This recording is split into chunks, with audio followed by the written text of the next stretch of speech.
First of all, we key in the data of the closed-loop transfer function.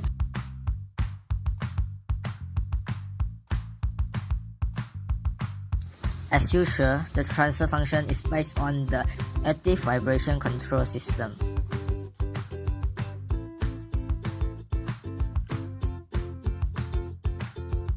Then, we find the step response of the transfer function.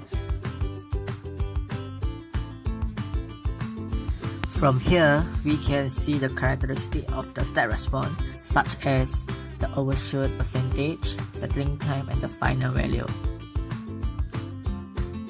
From the root locus of the system, we can find the gains for this system based on the overshoot percentage.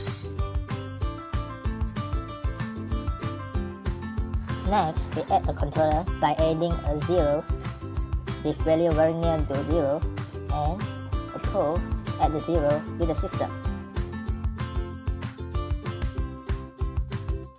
Next, the step response of the compensator system is observed. From the step response, we clearly see that the steady state error is greatly reduced to 0. This shows the transfer function of the compensated system. Next, we proceed to implement a PID controller to the system. From the manual calculation, we managed to get the PID controller equation. We multiply the PID controller equation to the original open loop transfer function of the system. After adding PID controller to the system, we can see that the settling time is increased from 0.202 seconds to a very high value. This shows that the system is degraded by using PID controller. By the way, the steady state error of the system is reduced to 0 and the overshoot for the compensator system has been decreased to the 20%. Now, we proceed by analyzing the frequency response of the system. Firstly, we find the plot gain margin and phase margin of the system by using MATLAB. From this plot, we can see the phase margin and gain margin of the uncompensated system.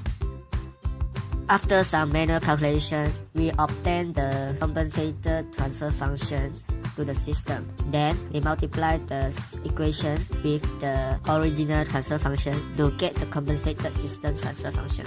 The plot shows the phase margin of the system is increased from 52.3 degree to 62.8 degree.